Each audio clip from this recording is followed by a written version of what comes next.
Welcome all to Sunu's Bios video. Monohybrid ക്രോസിനെ കുറിച്ചും back ക്രോസിനെ കുറിച്ചും ടെസ്റ്റ് ക്രോസിനെ കുറിച്ചും മുൻ വീഡിയോകളിൽ നിങ്ങൾ കണ്ടു കാണുമെന്ന് വിചാരിക്കുന്നു. കണ്ടിട്ടില്ലാത്തവർ സുനൂസ് ബയോസ് എന്ന വീഡിയോ ചാനൽ സബ്സ്ക്രൈബ് ചെയ്യുക, ഷെയർ ചെയ്യുക.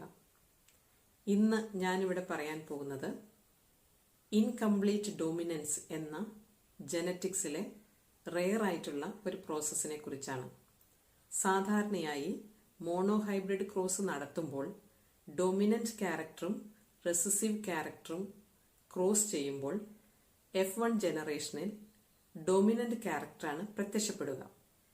എന്നാൽ ഇൻകംപ്ലീറ്റ് ഡോമിനൻസിൽ both dominant and recessive character will not appear, but a character in between will appear, and that process is called incomplete dominance. Dominant ക്യാരക്ടറിന്റെയും റെസസീവ് ക്യാരക്ടറിന്റെയും സമ്മിശ്രമായ അല്ലെങ്കിൽ ഡോമിനന്റ് ക്യാരക്ടർ പൂർണ്ണമായും പ്രകടിപ്പിക്കാത്ത ഒരവസ്ഥ, കംപ്ലീറ്റ് ആയി പ്രകടിപ്പിക്കാത്തത് കൊണ്ട് അതിനെ ഇൻകംപ്ലീറ്റ് ഡോമിനൻസ് എന്ന് പറയുന്നു. ഇൻകംപ്ലീറ്റ് ഡോമിനൻസിന് എക്സാമ്പിൾ ആണ് flower color in snapdragon and 4 o'clock plant. Snapdragon Antirrhinum species ആണ്. 4 o'clock plant മിറാബിലിസ് ജാലപ്പ എന്ന് പറയും, 4 മണി ചെടി. സ്നാപ്ഡ്രാഗനെ ഡോഗ് ഫ്ലവർ എന്നും പറയാറുണ്ട്. സ്നാപ്ഡ്രാഗനിൽ ഡോമിനന്റ് ഫ്ലവർ കളർ റെഡും റെസസീവ് ഫ്ലവർ കളർ വൈറ്റുമാണ്. എന്നാൽ F1 ജനറേഷനിൽ പിങ്ക് കളറാണ് അപ്പിയർ ചെയ്യുന്നത്. മാത്രമല്ല 3:1 എന്ന മോണോഹൈബ്രിഡ് റേഷ്യോ അല്ല ഇവിടെ കാണുന്നത്, 1:2:1 എന്ന റേഷ്യോ ആണ്. 1 red flower, 2 pink flower and 1 white flower. അങ്ങനെ 1:2:1 എന്ന റേഷ്യോ ആണ് ഇൻകംപ്ലീറ്റ് ഡോമിനൻസിൽ കാണപ്പെടുന്നത്. അതും ഇൻകംപ്ലീറ്റ് ഡോമിനൻസിന്റെ ഒരു പ്രത്യേകതയാണ്. റെഡ് ഫ്ലവർ കളറിനെ ക്യാപിറ്റൽ ആർ എന്നും വൈറ്റ് ഫ്ലവർ കളറിനെ സ്മോൾ ആർ എന്നും രേഖപ്പെടുത്തി ക്യാപിറ്റൽ ആർ സ്മോൾ ആർ വരുമ്പോൾ പിങ്ക് എന്ന് രേഖപ്പെടുത്തണം. ഹൈബ്രിഡ് ഫ്ലവർ വരുമ്പോൾ പിങ്ക് എന്ന് മാർക്ക് ചെയ്യണം. നിങ്ങൾ ആ ക്രോസ് ഒന്ന് സ്വയം വരച്ച് എഴുതി നോക്കൂ.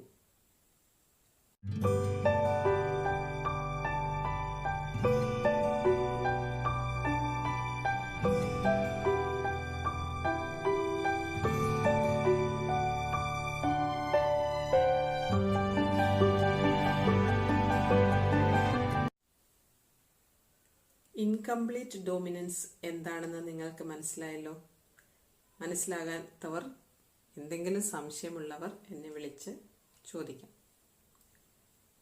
ഇനി നമുക്ക് പഠിക്കാനുള്ളത് മറ്റൊരു ടോപ്പിക്കാണ് കോഡോമിനൻസ്. ഇൻകംപ്ലീറ്റ് ഡോമിനൻസിൽ ഡോമിനന്റ് ക്യാരക്ടർ ഇൻകംപ്ലീറ്റ് ആകുന്നു എന്നുള്ളതാണ്, മുഴുവനായിട്ട് പ്രത്യക്ഷപ്പെടുന്നില്ല എന്നുള്ളതാണ്. അതുപോലെ കോഡോമിനൻസ് എന്താണെന്ന് ഒന്ന് ചിന്തിച്ചു നോക്കൂ. ആ വാക്കിന്റെ അർത്ഥം കോഡോമിനൻറ്റ്, 2 ക്യാരക്ടറും ഒരേപോലെ പ്രത്യക്ഷപ്പെടുക, ഒരുമിച്ച് പ്രകടമാക്കുക, അതാണ് കോഡോമിനൻസ്. ഈ വീഡിയോയിൽ നമുക്ക് കോഡോമിനൻസിനെ കുറിച്ചും വിശദമായി പഠിക്കാം. ഒരു ഹെട്രോസൈഗസ് കണ്ടീഷനിൽ 2 അലീലുകളും ഒരേപോലെ ഡോമിനൻ്റായി വരികയാണെങ്കിൽ അതിനെ കോഡോമിനൻസ് എന്ന് പറയും. നിങ്ങൾ മെൻഡീലിയൻ ഫാക്ടർ പഠിച്ചിട്ടുള്ളതാണല്ലോ. മെൻഡീലിയൻ ഫാക്ടറിനെയാണ് ജീൻ എന്ന് പറയുന്നത്. ഈ ജീനുകൾ ജോഡികളായാണ് കാണപ്പെടുന്നത്. ഇങ്ങനെ ജോഡികളായി കാണപ്പെടുന്ന അലീലുകൾ എക്സ്പ്രസ് ചെയ്യുമ്പോഴാണ് ക്യാരക്ടർ പ്രത്യക്ഷപ്പെടുന്നത്. അങ്ങനെ ഒരു ജോഡിയിലെ ജീനുകൾ രണ്ടും ഒരേ സമയം പ്രകടിപ്പിക്കുകയാണെങ്കിൽ അതിനെ കോഡോമിനൻസ് എന്ന് പറയാം. If both the genes are expressing together as dominant, it is called codominant. If both alleles express together in a character, it is called codominance. ഇവിടെ ഡൊമിനൻസ് റിസസീവ് റിലേഷൻഷിപ്പ് ഇല്ല. അതുകൊണ്ട് F1 generation resembles both the parents.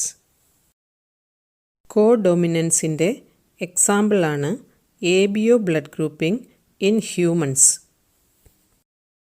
Blood groups ഏതെല്ലാമാണെന്ന് നിങ്ങൾക്കറിയാമല്ലോ. Group A, group B, group AB and group O. ബ്ലഡിൽ പ്രധാനപ്പെട്ട രണ്ട് ഘടകങ്ങളാണ് fluid part called plasma and solid particle called red blood cells or erythrocytes. Red blood സെല്ലിൻ്റെ short ഫോമാണ് RBC. RBC എന്ന് പറയുന്ന റെഡ് ബ്ലഡ് സെല്ലിൻ്റെ പ്ലാസ്മ മെംബ്രെയിനിൽ കാണുന്ന ആൻറ്റിജൻ അതിൻ്റെ പേരനുസരിച്ചാണ് ബ്ലഡ് ഗ്രൂപ്പിന് പേരിട്ടിരിക്കുന്നത്. If the surface antigen in the RBC is A, the blood group is A. If the surface antigen present on the surface of red blood cell is B, the blood group will be B. If both antigens A and B are present on the surface of erythrocytes, then the blood group will be AB. If no antigen at all on the surface of RBC, then the blood group will be O. ABO blood groups are controlled by the gene I, capital I. 3 different blood group alleles ഉണ്ട്. IA, IB and small I.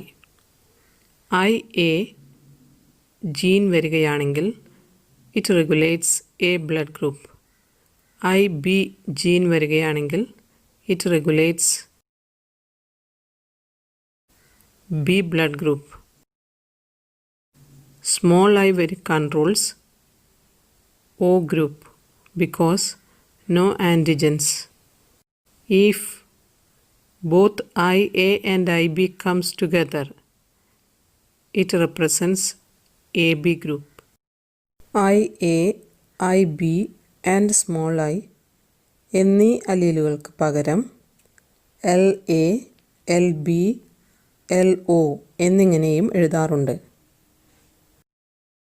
Blood group കണ്ടുപിടിച്ച ശാസ്ത്രജ്ഞൻ ലാൻസ്റ്റീനറിൻ്റെ പേരിൻ്റെ first ലെറ്ററാണ് L. അതുപയോഗിച്ച് എഴുതാറുണ്ട്. എന്നാൽ നമ്മുടെ text ബുക്കിൽ നമ്മൾ ഫോളോ ചെയ്യുന്നത് I എന്ന് പറയുന്ന ലെറ്ററാണ്. Letter I is related to isoagglutination. 3 alleles IA, IB and small I variously combine to form 4 blood groups: A blood group, B, AB and O. Capital IA and capital IB are dominant alleles, whereas small I is recessive allele. When IA and IB are present together as surface antigens, both express together and AB blood group will come. Look at the table showing allele from parent 1 and parent 2 and how offspring gets its genotype and how this genotype makes blood group.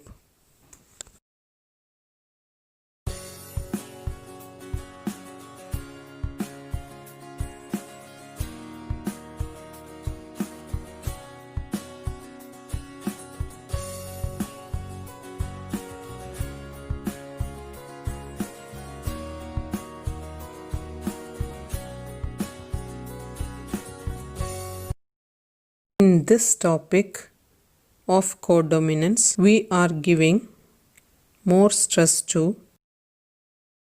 AB blood grouping rather than A or B or O group. So, AB blood group is a typical example for codominance in humans. മെൻഡലിൻ്റെ 3 നിയമങ്ങളെ അനുസരിക്കാത്ത പ്രകൃതിയിൽ നടന്നിട്ടുള്ള ചില പ്രത്യേക മാറ്റങ്ങളാണ് incomplete ഡൊമിനൻസും കോഡൊമിനൻസും. അതുപോലെ അടുത്തതായി പറയാനുള്ളത് multiple allelism എന്ന പ്രോസസ്സിനെ കുറിച്ചാണ്. Some genes have more than 2 alleles. It is called multiple alleles and the process is called multiple allelism. കോഡൊമിനൻസിൻ്റെ എക്സാമ്പിൾ ഏതാണെന്ന് മനസ്സിലായി. ABO blood group in man. അതേ എക്സാമ്പിൾ തന്നെയാണ് മൾട്ടിപ്പിൾ അലീലിസത്തിനും നമ്മൾ പഠിക്കുന്നത്. അപ്പോൾ പ്രത്യേകിച്ച് നമുക്ക് എക്സാമ്പിൾ പഠിക്കാനില്ല.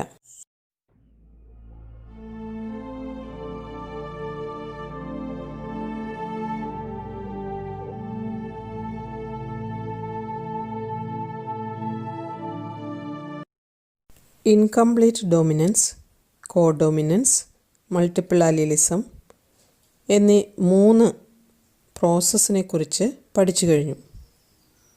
ഇനി ആക്ടിവിറ്റി ക്വസ്റ്റ്യൻസ് ആണ്. അത് എഴുതുക. സംശയമുണ്ടെങ്കിൽ നിങ്ങൾക്ക് വിളിച്ച് ചോദിക്കാം. ഈ വീഡിയോ ഇഷ്ടമായെങ്കിൽ ലൈക്ക് ചെയ്യുക, ഷെയർ ചെയ്യുക, സബ്സ്ക്രൈബ് ചെയ്യുക. Thank you for watching the video.